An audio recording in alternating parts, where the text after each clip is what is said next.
بسم اللہ الرحمن الرحیم الحمد للہ رب العالمین والعاقبۃ للمتقین والصلاة والسلام علی اشرف الانبیاء والمرسلین وعلی آلہ واصحابہ اجمعین اما بعد فاعوذ باللہ من الشیطان الرجیم بسم اللہ الرحمن الرحیم وقضى ربك الا تعبدوا الا اياه وبالوالدین احسانا صدق اللہ المولانا العظیم وبلغنا رسولہ النبی الکریم ونحن على ذلك لمن الشاہدین والشاکرین والحامدین والحمد للہ رب العالمین ان اللہ وملائکتہ یصلون علی النبی یا ایہا الذین آمنوا صلوا علیہ وسلموا تسلیما اللہم صلی علی سیدنا مولانا محمد معدن الجود والکرم وآلہ وصحبہ وبارک وسلم صلاۃ وسلاما علیک یا رسول اللہ صلی اللہ تعالیٰ علیہ وسلم۔ آج ہم اور آپ نماز جمعہ ادا کرنے کے لیے اس مسجد میں حاضر آئے۔ رب قدیر ہماری حاضری کو قبول فرمائے، جمعہ کی برکتوں سے مالا مال فرمائے۔ ہم جو عبادت کر اللہ اپنے حبیب صلی اللہ تعالیٰ علیہ وسلم کے صدقے میں ہماری عبادتوں کو قبول فرمائے۔ جمعہ کے صدقے میں پروردگار عالم ہم تمام مسلمان کی جان مال عزت آبرو دکان مکان کی حفاظت فرمائے۔ شریعت مطہرہ پر صحیح معنوں میں چلنے کے اللہ ہم سب کو توفیق عطا فرمائے۔ رب قدیر اپنے حبیب صلی اللہ تعالیٰ علیہ وسلم کے صدقے میں ہم تمام مسلمان کو مرتے دم تک مسلک اعلیٰ حضرت پر استقامت عطا فرمائے۔ اللہ تعالیٰ قرآن مجید میں ارشاد فرماتا ہے وَقَضَىٰ رَبُّكَ أَلَّا تَعْبُدُوا إِلَّا إِيَّاهُ، اور تیرے رب کا حکم ہے کہ اس کے علاوہ کسی اور کی عبادت نہ کرو۔ وَبِالْوَالِدَيْنِ إِحْسَانًا، اور اپنے ماں باپ کے ساتھ اچھا سلوک کرو۔ قرآن میں کئی جگہ پر جہاں جہاں اللہ نے اپنی عبادت کا حکم بندوں کو دیا، اسی حکم کے فوراً بعد اللہ نے دوسرا حکم دیا، بندے میری عبادت کر اور میری عبادت کے بعد اپنے ماں باپ سے اچھا سلوک کر۔ کئی جگہ پر آپ قرآن میں دیکھ لیں، ہر جگہ اللہ نے اپنی عبادت کے ساتھ ماں باپ کے ساتھ حسن سلوک کا حکم دیا۔ اور انسان کی پیدائش کا مقصد میں نے اکثر پہلے بھی بتایا ہے کہ اللہ نے قرآن میں ارشاد فرمایا وَمَا خَلَقْتُ الْجِنَّ وَالْإِنسَ إِلَّا لِيَعْبُدُونَ، کہ ہم نے انسان اور جنات کو صرف اور صرف اپنی عبادت کے لیے پیدا کیا۔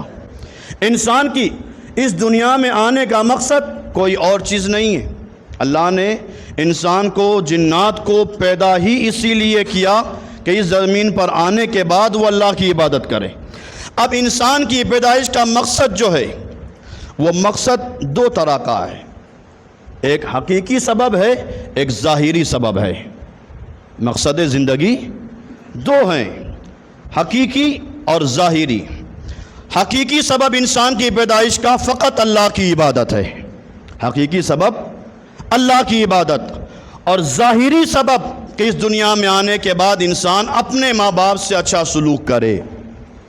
جب انسان اپنے ماں باپ کے ساتھ اچھا سلوک کرتا ہے تو یاد رکھنا بڑے سے بڑے پیر کی دعا وہ کام نہیں کرتی جو گھر پہ بیٹھے ماں باپ کی دعا کام کرتی ہے۔ لیکن آج کا ہمارا المیہ یہ ہے، میں کئی جمعہ سے سوچ رہا تھا ماں باپ پر بیان کرنے کے لیے، لیکن بیچ میں کوئی نہ کوئی موضوع آ جاتا تھا۔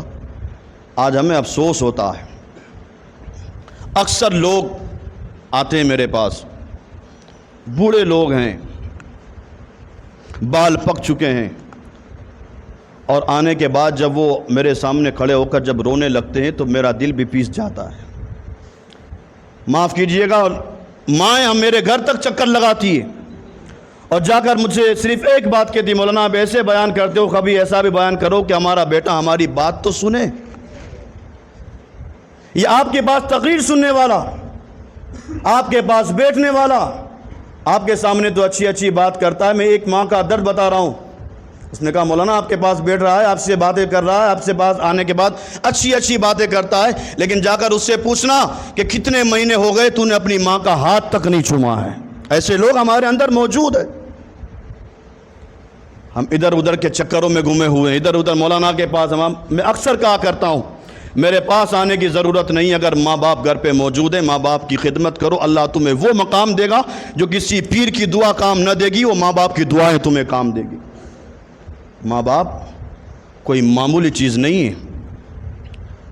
ماں باپ کو اللہ تبارک و تعالیٰ نے اپنے اولاد کے حق میں اتنا بڑا مقام دیا کہ صحابہ کرام نے ایک مرتبہ بارگاہ رسالت میں عرض کیا, رسول اللہ ہمارے ماں باپ ہمارے لیے کیا ہے؟ ماں باپ ہمارے لیے کیا ہے؟ سرکار فرماتے ہیں آنے والے سن لے, تیرے ماں باپ تیرے لیے جنت بھی ہے اور جہنم بھی ہے. ماں باپ تیرے لیے جنت بھی ہے اور جہنم بھی ہے. فرمایا کیسے؟ تو سرکار نے فرمایا اگر تو ان کی خدمت کرے گا اللہ تعالیٰ تجھے جنت میں اعلیٰ مقام عطا فرمائے گا, اور اگر تو ان کی نافرمانی کرے گا. مفسرین نے اس حدیث میں ارشاد فرمایا ہے کہ اگر بندہ جتنی عبادت کرتا ہو, جتنے روزے رکھتا ہو, جتنے نیک اعمال ہیں سارے نیک اعمال کرتا ہو, لیکن اگر اس کے ماں باپ ناراض ہیں تو کل قیامت کے دن اللہ اس بندے کی ساری نیکیاں اس کے منہ پہ مار دے گا. رب ارشاد فرمائے گا تو اپنے ماں باپ کو ناراض کر کر آیا ہے, تیری عبادت کی مجھے کوئی ضرورت نہیں, ایک بھی سجدہ قابل قبول نہیں. اور ہاں یہ بھی یاد رکھیں, ہمیں یہ تو معلوم ہے کہ جنت کے ماں کے قدموں کے نیچے, جنت ماں کے قدم کے نیچے ہیں, لیکن وہ نوجوان کا طبقہ جو صرف ماں کو مانتا ہے, باپ کو پوچھتا ہی نہیں, باپ کی کوئی اہمیت ہی نہیں. سنو, سرکار صلی اللہ تعالیٰ علیہ وسلم نے ارشاد فرمایا تھا, اے میرے صحابہ اگر ماں کے قدم کے نیچے جنت ہے تو سن لو, باپ جنت کے دروازوں میں سے ایک دروازے کا نام ہے. باپ جنت کے دروازوں میں سے ایک دروازے کا نام ہے. سارے لوگ جنت میں جانا تو چاہتے ہیں, لیکن دل پر ہاتھ رکھ کے بتاؤ اگر جنت کا دروازہ کھلے گا نہیں تو جنت میں جاؤ گے کیسے؟ باپ کو ستانے والے, آپ نے دیکھا ہوگا گاڑیوں کے پیچھے لکھا ہوتا ہے میری ماں کی دعا ہے. کیا باپ نے کبھی تیرے لیے دعا نہیں کی تھی؟ کیا باپ نے کبھی تیری خواہشوں کو پورا نہیں کیا تھا؟ باپ وہ عظیم ہستی کا نام ہے کہ جب تک باپ زمین پر رہتا ہے, جب تک بیٹے کے سر پر باپ کا سایہ ہوتا ہے, دنیا میں کسی انسان کی طاقت نہیں کہ بیٹے کے سامنے نگاہ اٹھا کر دیکھے. باپ وہ عظیم ہستی کا نام ہے. باپ دیکھیں, آپ دن میں چکر لگاتے ہیں, میں بھی اسی دنیا میں رہتا ہوں, آپ بھی اسی دنیا میں رہتے ہیں. آپ نے اپنے ماتھے کی آنکھوں سے دیکھا ہوگا کڑکتی دھوپ میں صبح سے لے کر شام تک باپ ایک لاڑی نکالتا ہے, پوچھو کیوں اتنی محنت کرتا ہے تو وہ باپ کہے گا اتنی محنت کرتا ہوں تاکہ میرا بیٹا آگے بڑھ جائے, میرے بیٹے کا پیٹ بھر جائے. اس بیٹے کی ساری خواہشات کو پورا کرنے والا باپ آج ہمیں نظر نہیں آتا, اس باپ کی محبت ہمیں نظر نہیں آتی. سنو, سرکار صلی اللہ تعالیٰ علیہ وسلم نے ارشاد فرمایا طاعت الوالد طاعت اللہ فی طاعت الوالد ومعصیت اللہ فی معصیت الوالد. سرکار فرماتے ہیں لوگوں سن لو, جس نے اپنے ماں باپ اپنے باپ کو راضی کیا اس سے خدا راضی ہو جائے گا. جس نے اپنے باپ کی فرما برداری کی, جس نے اپنے باپ کی بات کو مانا اس نے اللہ کی بات کو مانا, اور جس نے اپنے باپ کی نافرمانی کی گویا اس نے اپنے خدا کی نافرمانی کی. ہمیں ان ماں باپ کی اہمیت کا پتہ نہیں معلوم. آج جن کے ماں باپ زندہ ہے انہیں احساس نہیں. جا کر پوچھئے گا ان لوگوں سے جن کے ماں باپ آج قبروں میں موجود ہیں, جن کے ماں باپ کا انتقال ہو چکا ہے. کسی امیر کے پاس چلے جانا, دنیا میں کسی کے پاس چلے جانا اور جا کر ان سے پوچھنا بتاؤ تمہارے پاس کسی چیز کی کمی ہے, تو وہ کہے گا ہاں میرے پاس دنیا کی ساری چیزیں موجود ہے, بینک بیلنس بھی بہت زیادہ ہے, مکانات بھی زیادہ ہے, گاڑیاں بھی زیادہ ہے, سب کچھ موجود ہے, لیکن کمی ہے تو فقط اس چیز کی کہ گھر پہ میری ماں موجود نہیں ہے, گھر پہ میرا باپ موجود نہیں ہے. آج ہمارے ماں باپ حیات ہے, ہمیں ان کی پرواہ نہیں. ان لوگوں سے پوچھنا جو پردیس میں رہتے ہیں, ماں باپ سے کئی ہزار کلومیٹر دور رہتے ہیں, لیکن رات کا سناٹا ہوتا ہے, اپنے بستر پر جاتے ہیں اور بستر پہ جانے کے بعد چادر کو اپنے منہ پر رکھنے کے بعد رونے لگتے ہیں کیونکہ ان کو ان کی ماں یاد آ جاتی ہے.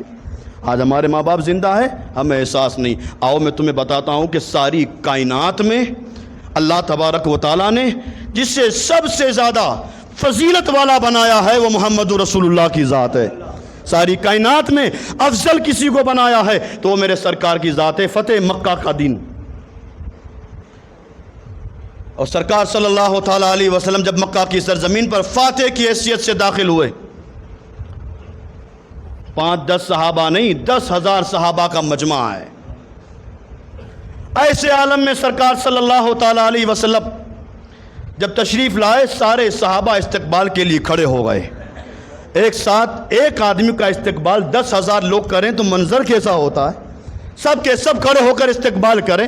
فتح مکہ کے دن سرکار صلی اللہ تعالیٰ علیہ وسلم کا استقبال، سارے صحابہ 10,000 صحابہ ہیں، استقبال کر رہے ہیں. اور آج منظر یہ ہے کہ کل تک وہ مکہ کے لوگ جو پتھر برساتے تھے، آج سرکار کا چہرہ دیکھ رہے ہیں، آگے بڑھ کر کلمہ پڑھ کر مسلمان ہو رہے ہیں.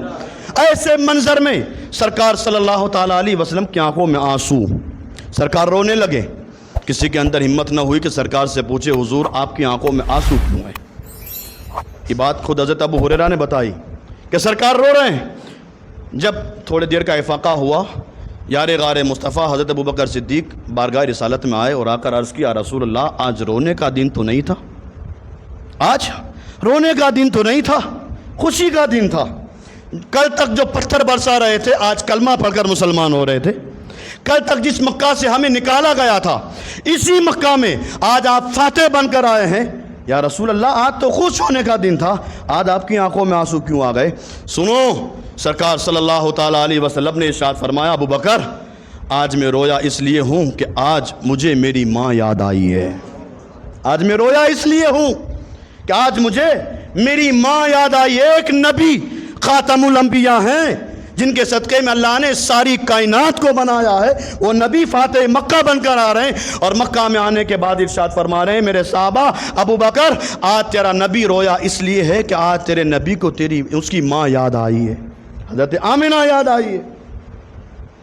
اور پھر سرکار صلی اللہ تعالیٰ علیہ وسلم نے ارشاد فرمایا، ابو بکر سنو، ماں کا مقام بتاتے ہوئے سرکار نے ارشاد فرمایا، ابو بکر اتنے سارے لوگ استقبال کر رہے ہیں، ہر جگہ لوگ ہاتھ پاؤں چوم رہے ہیں، ہر جگہ استقبال ہو رہا ہے.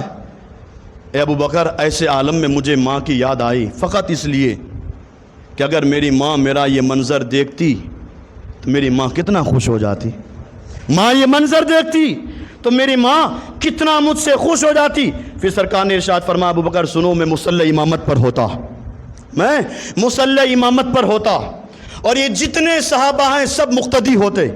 سرکار فرماتے ہیں تکبیر ہو جاتی، میں نماز کے لیے کھڑا ہو جاتا، اللہ اکبر کہہ کر نماز شروع کر دیتا، ثنا بھی پڑھ لیتا، الحمدو بھی شروع کر دیتا. اب سرکار فرماتے ہیں ابو بکر میں الحمدو پڑھ رہا ہوتا، سارے صحابہ مقتدی ہوتے، نماز شروع ہوتی.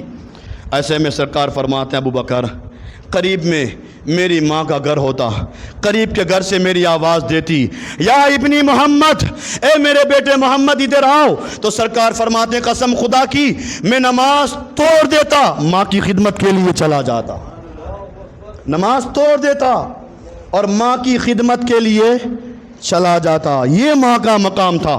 کونین کے والی نے ماں کا ادب اس طرح بتایا تھا. اور پھر ایک واقعہ ہمیں یہ بھی ملتا ہے کہ سارے صحابہ کی جرمٹ میں سرکار بیٹھے ہیں، اچانک سے ایک عورت آتی ہے، پردہ کیا ہوا ہے، برقع پہنا ہوا ہے، پورا جسم ڈھانپا ہوا ہے.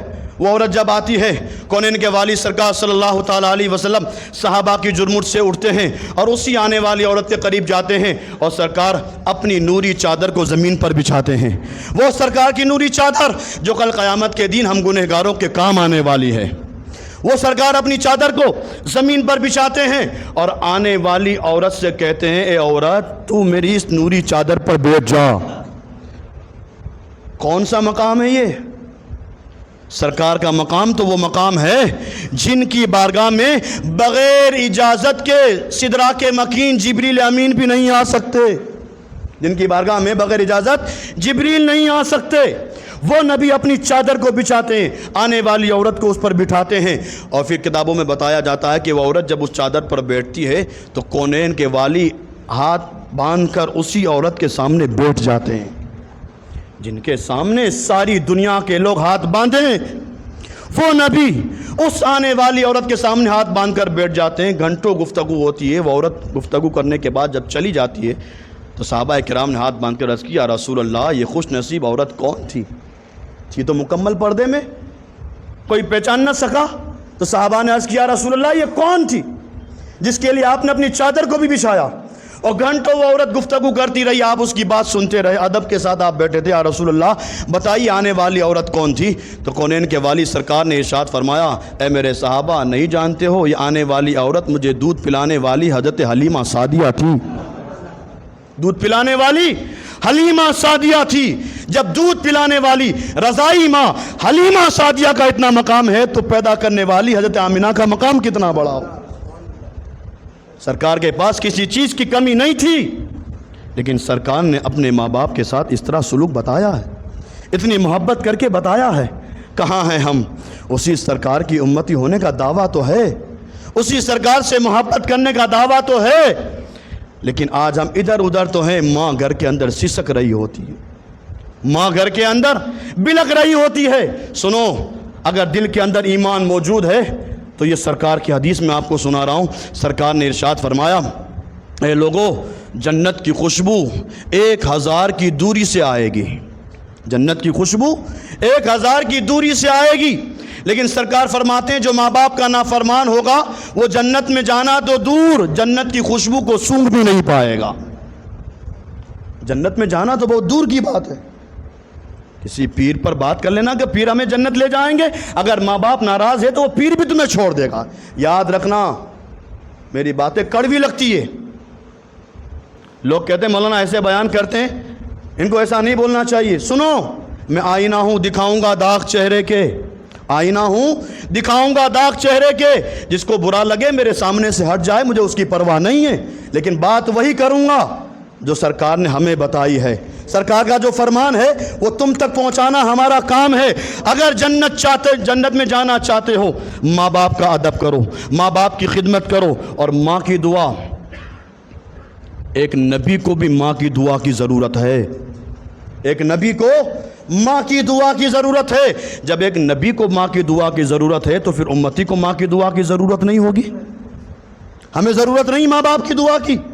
حضرت موسیٰ علیہ السلام کوہ طور پر رب سے باتیں کر رہے ہیں، انداز کیا ہے؟ رب سے بات کرنی ہے، کوہ طور پر آؤ۔ کوہ طور پر موسیٰ علیہ السلام پہنچے، رب کی طرف سے آواز آئی، موسیٰ آج سنبھل کر آنا، موسیٰ آج سنبھل کر آنا۔ موسیٰ علیہ السلام نے رب کی بارگاہ میں عرض کیا، یا اللہ پہلے بھی آیا ہوں، کوہ طور پر پہلے بھی آیا ہوں، لیکن کبھی حکم نہیں ہوا کہ موسیٰ سنبھل کر آنا۔ آج آ رہا ہوں تو تیرا حکم آ رہا ہے کہ موسیٰ سنبھل کر آنا، مالک کیا بات ہے؟ تو رب کی طرف سے آواز آئی، موسیٰ پہلے جب تو کوہ طور پر آتا تھا تیری ماں زندہ تھی، کوہ طور پر آتا تھا تیری ماں زندہ تھی، جب تو گھر سے نکل کر کوہ طور آتا تھا تیری ماں مصلی بچھاتی، اور مصلی بچھا کر رب کی بارگاہ میں عرض کرتی، اے اللہ میرے بیٹے موسیٰ میں جلال ہے، میرے بیٹے موسیٰ میں جلال ہے۔ کبھی آواز بلند ہو جاتی ہے، مالک میرا بیٹا موسیٰ کوہ طور پر آ کر تجھ سے بات کر رہا ہے، مالک میرا بیٹا موسیٰ جب بات کرنے میں آواز بلند ہو جائے تو مالک تو معاف کر دینا، میرے بیٹے سے کوئی خطا ہو جائے معاف کر دینا۔ آج رب ارشاد فرماتا ہے، موسیٰ آج آ رہے ہو سنبھل کر آنا، اس لیے کہ کل تک جب تم آتے تھے تمہاری ماں زندہ تھی، تمہاری ماں دعا کرتی تھی، تم چلاتے تھے، تمہارے چلانے کو معاف کر دیتا تھا، لیکن اے موسیٰ آج آ رہے ہو گھر پر دعا کرنے والی ماں موجود نہیں ہے، گھر پر دعا کرنے والی ماں موجود نہیں ہے۔ موسیٰ جب گھر پہ دعا کرنے والی ماں موجود نہیں تو اب آ رہے ہو تو سنبھل کر آنا، یہ ماں کا مقام ہے۔ ایک صحابی بارگاہ رسالت میں آئے اور آ کر عرض کیا، رسول اللہ میں نے منت مانی تھی کہ اگر میرا یہ کام پورا ہو جائے گا تو میں جنت کی چوکھٹ کو اور اس کی چھت کو چوموں گا، منت مانی تھی کہ اگر یہ میرا کام ہو جائے گا تو میں، یہ مفتی احمد یار خان نعیمی نے لکھا ہے، حوالہ موجود ہے میرے پاس، صحابی نے آ کر عرض کیا، رسول اللہ میں نے یہ منت مانی تھی کہ اگر یہ میرا کام ہو جائے تو پھر میں جنت کی چوکھٹ کو اور جنت کی چھت کو چوموں گا۔ یا رسول اللہ میرا وہ کام ہو چکا ہے، جو منت مانی تھی وہ منت پوری ہو چکی ہے۔ میرا کام ہو چکا ہے، یا رسول اللہ میں اپنی منت کو کیسے پورا کروں، کیسے جنت کی چوکھٹ کو اور جنت کے چھت کو میں کیسے چوموں؟ سرکار صلی اللہ تعالیٰ علیہ وسلم نے ارشاد فرمایا، اے میرے صحابی، جا گھر چلا جا، ماں کا قدم چوم لے، باپ کی پیشانی کو چوم لے۔ ماں کا قدم چوم اور باپ کی پیشانی کو چوم، اللہ تیری منت کو پورا فرما دے گا۔ دوسرے صحابی کھڑے ہوئے، عرض کیا رسول اللہ اگر ماں باپ زندہ نہ ہو تو؟ ماں باپ زندہ نہ ہو تو سرکار نے فرمایا ماں باپ کی قبر پہ چلا جا، ماں کی قبر کے قدم کی طرف چوم لے اور باپ کی قبر کے سرہانے کو چوم لے، اللہ تیری منت کو پورا فرما دے گا۔ یہ ماں باپ کا مقام ہے۔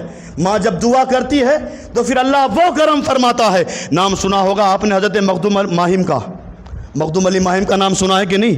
بمبئی میں جن کا مزار ہے مخدوم ماہمی کا، کئی لوگ گئے ہوں گے۔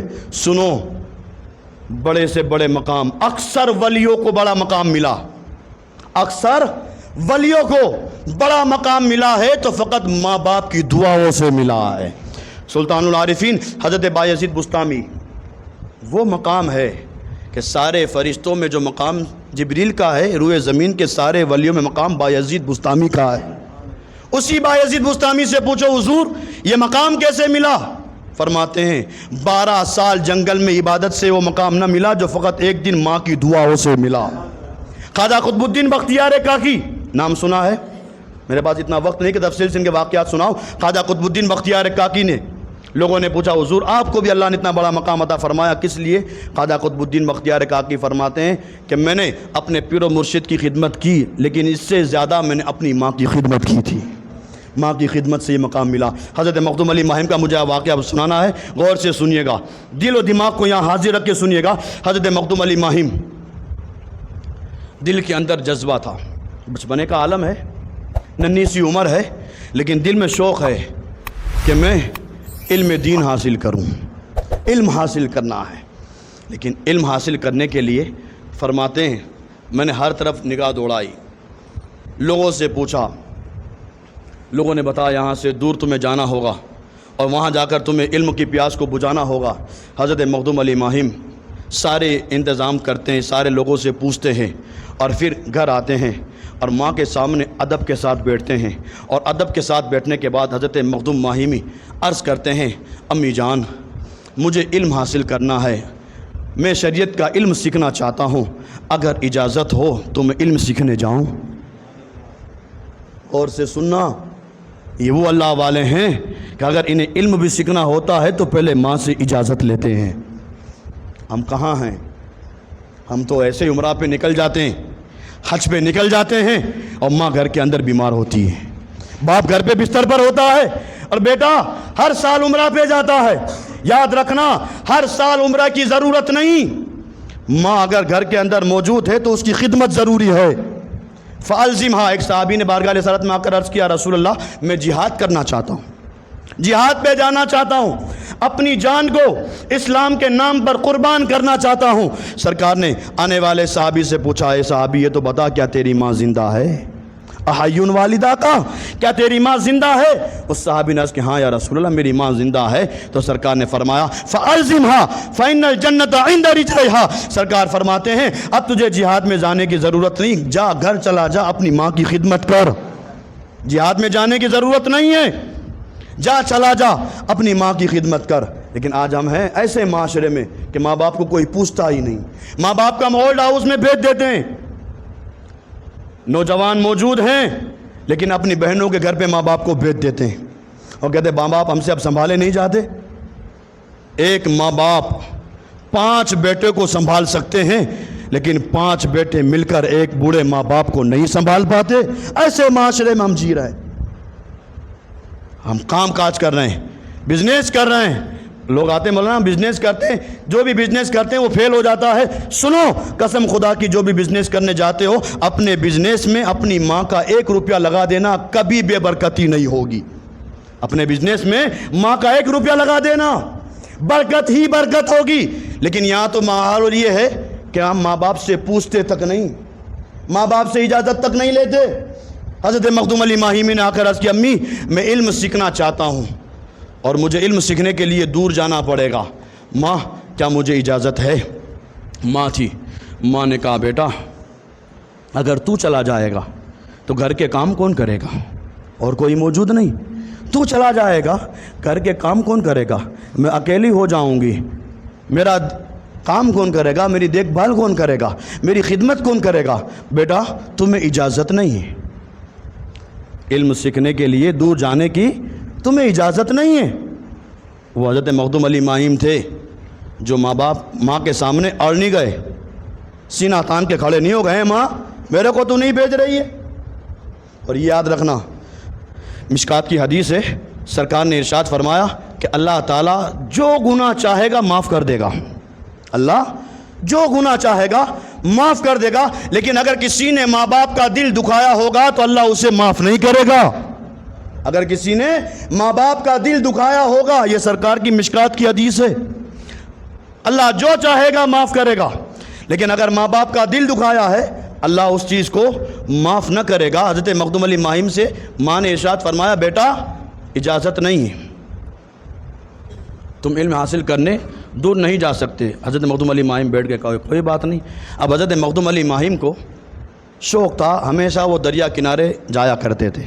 ماں نے جب منع کر دیا تو حضرت مخدوم علی ماہیم ادھر ادھر چکر لگانے لگے، دریا کنارے پہنچے، اور دریا کنارے پہنچ کر دریا کنارے حضرت مخدوم علی ماہیم بیٹھ گئے اور رب کی بارگاہ میں دعا کرنے لگے، مالک میں تو اب ماں نے اجازت نہیں دی، میں تو نہیں جا سکتا، لیکن تو مسبب الاسباب ہے، میں نہیں جا سکتا لیکن تو مسبب الاسباب ہے، مالک تو ہی کرم کر دے، میں شریعت کا علم سیکھنا چاہتا ہوں۔ یہاں مخدوم علی ماہیم دعا کر رہے ہیں، ایک انسان آتا ہے، آنے کے بعد حضرت مخدوم علی ماہیم کا ہاتھ پکڑتا ہے اور ہاتھ پکڑنے کے بعد کہتا ہے اے نوجوان بیٹے بتا کیا بات ہے، اتنا غمگین کیوں ہے، اتنا پریشان کیوں ہے؟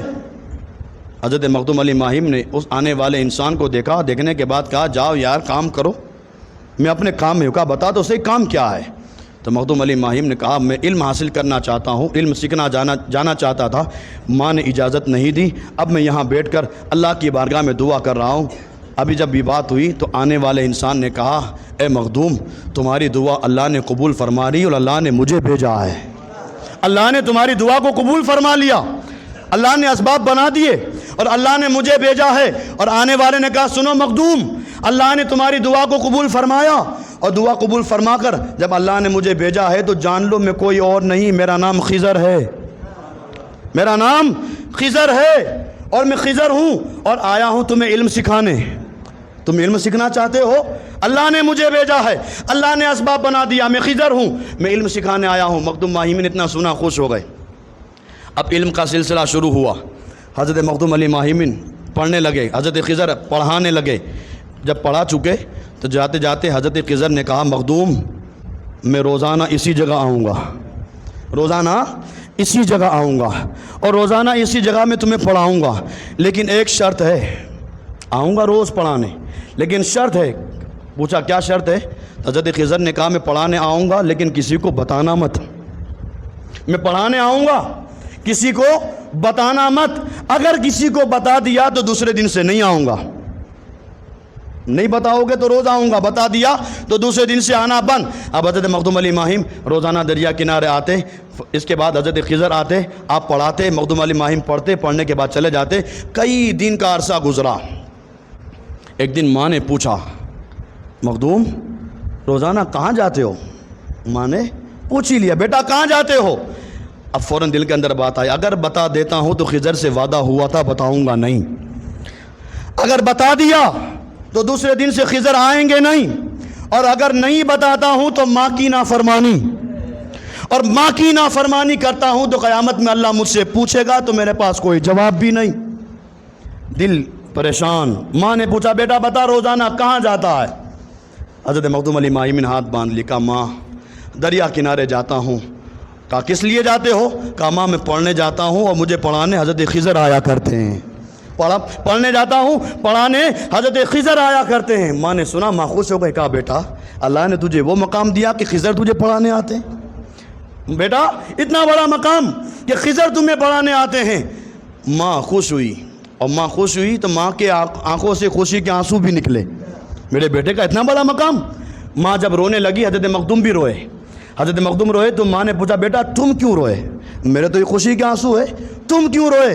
حضرت مخدوم نے عرض کیا ماں اب تک خضر آتے تھے اب نہیں آئیں گے، اب تک خضر آتے تھے اب نہیں آئیں گے۔ کہا بیٹا کیوں؟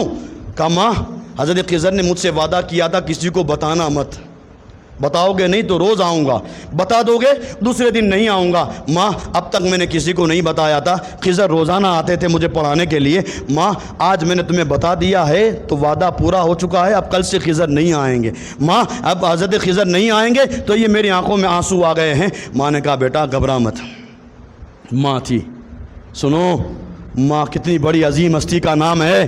ماں کو رلانے والوں، ماں کو تکلیف پہنچانے والوں سنو۔ ماں نے کہا بیٹا گھبراؤ مت۔ دوسرا دن ہوا، حضرت مخدوم علی ماہم فرماتے ہیں دل کے اندر تو بات تھی کہ آج خضر نہیں آئیں گے، لیکن اندر سے دل بے چین تھا، دل نے انگڑائی لی اور دل کے اندر سے آواز آئی، میرے دل نے کہا چلو دریا کنارے چلتے ہیں، حضرت خضر نہیں آئیں گے تو کوئی بات نہیں، کم سے کم اس جگہ کا دیدار تو کر لوں گا۔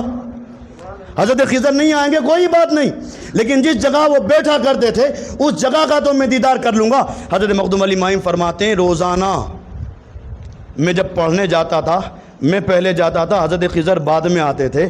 آج فرماتے ہیں میں جب وہاں دریا کنارے پہنچا تو کیا دیکھتا ہوں میرے جانے سے پہلے حضرت خضر آ چکے ہیں، میرے پہنچنے سے پہلے حضرت خضر آ چکے ہیں۔ حضرت مخدوم علی ماہم آگے بڑھتے ہیں، سلام ہوتا ہے اور پھر بعد میں حضرت مخدوم پوچھتے ہیں حضرت خضر سے کہ حضور آپ نے تو کہا تھا بتا دو گے تو آؤں گا نہیں، آپ نے کہا تھا بتا دو گے کسی کو تو آؤں گا نہیں، میں نے تو اپنی ماں کو بتا دیا، آپ آئے کیسے؟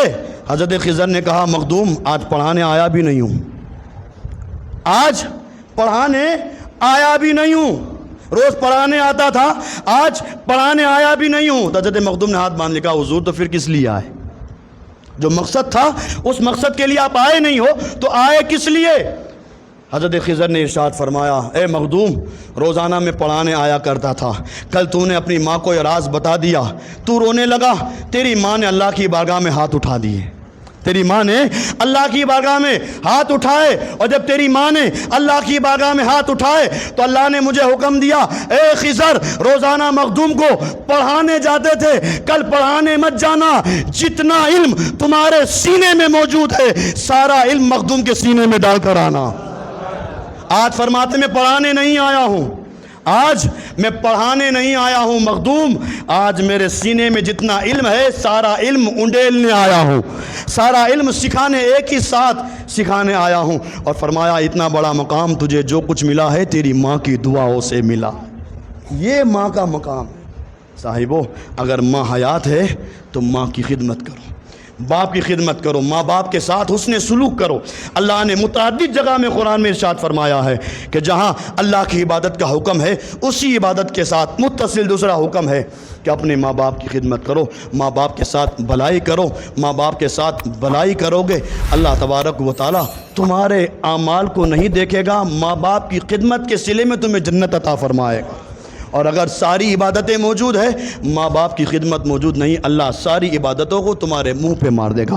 اللہ تعالی ہماری حاضری کو قبول فرمائے۔ وآخر دعوانا ان الحمد للہ رب العالمین۔